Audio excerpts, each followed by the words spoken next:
বাংলা ব্যাকরণ নিয়ে আমরা খুব একটা কনফিউশনে পড়ে যাই। প্রথম বাংলা ব্যাকরণ কে লিখছে, কোন ভাষায় লিখছে, ইংরেজিতে প্রথম বাংলা ব্যাকরণ কে লিখছে, বাংলা ভাষায় প্রথম বাংলা ব্যাকরণ কে লিখছে, এই সবকিছু মিলে একটা আওলা ঝাওলার ভিতরে পড়ে যায়। তো বাংলা ব্যাকরণ কখন, কোন সময়, কত সালে কে লিখছে, এই বিষয়টা একটু আমরা ক্লিয়ার করব। সর্বপ্রথম বাংলা ব্যাকরণ প্রকাশিত হয় 1743 সালে পর্তুগিজ ভাষায়, এবং পর্তুগিজ ভাষায় সর্বপ্রথম বাংলা ব্যাকরণ রচনা করেন পর্তুগিজ পাদ্রী মানুয়েল দা আসম্পসাও। এবং এই যে সর্বপ্রথম পর্তুগিজ ভাষায় বাংলা ব্যাকরণ রচনা করা হয়, এটার নাম ভোকাবুলারিও ইডিমা বাঙ্গালা ই পর্তুগিজ। তারপর চলে আসি আমরা 1778 সালে। 1778 সালে সর্বপ্রথম ইংরেজি ভাষায় পূর্ণাঙ্গ বাংলা ব্যাকরণ রচনা করা হয়, এবং এটি রচনা করেন ইংরেজ গবেষক ন্যাথানিয়েল ব্রাসি হ্যালেট, তাকে সংক্ষেপে এনবি হ্যালেটও বলা হয়ে থাকে। এবং তার রচিত বাংলা ব্যাকরণের নাম a grammar of the Bengal language. তারপর চলে যাই 1801 সালে। 1801 সালে উইলিয়াম কেরি নামে একজন ইংরেজিতে আবার বাংলা ব্যাকরণ রচনা করেন। তিনিও এই বাংলা ব্যাকরণের নাম দেন a grammar of the Bengal language.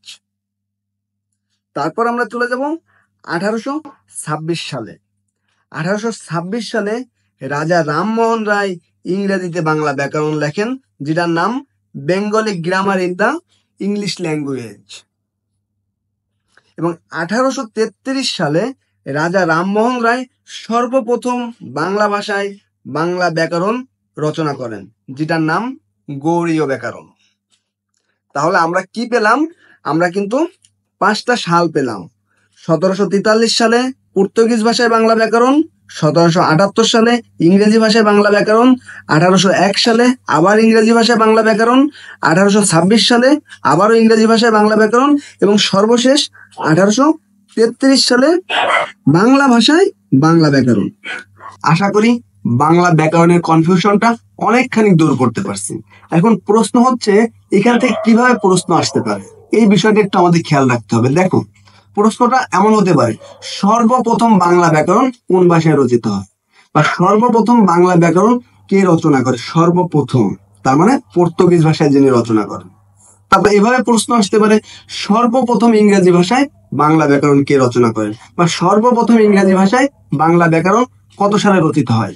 এভাবে প্রশ্ন আসতে পারে, সর্বপ্রথম বাংলা ভাষায় বাংলা ব্যাকরণ কে রচনা করেন, কত সালে রচনা করেন, বা সর্বপ্রথম বাংলা ভাষায় রচিত বাংলা ব্যাকরণের নাম কি, বা সর্বপ্রথম ইংরেজি ভাষায় রচিত ইংরেজি ব্যাকরণের নাম কি, বা সর্বপ্রথম রচিত বাংলা ব্যাকরণের নাম কি। এভাবেও প্রশ্ন আসতে পারে।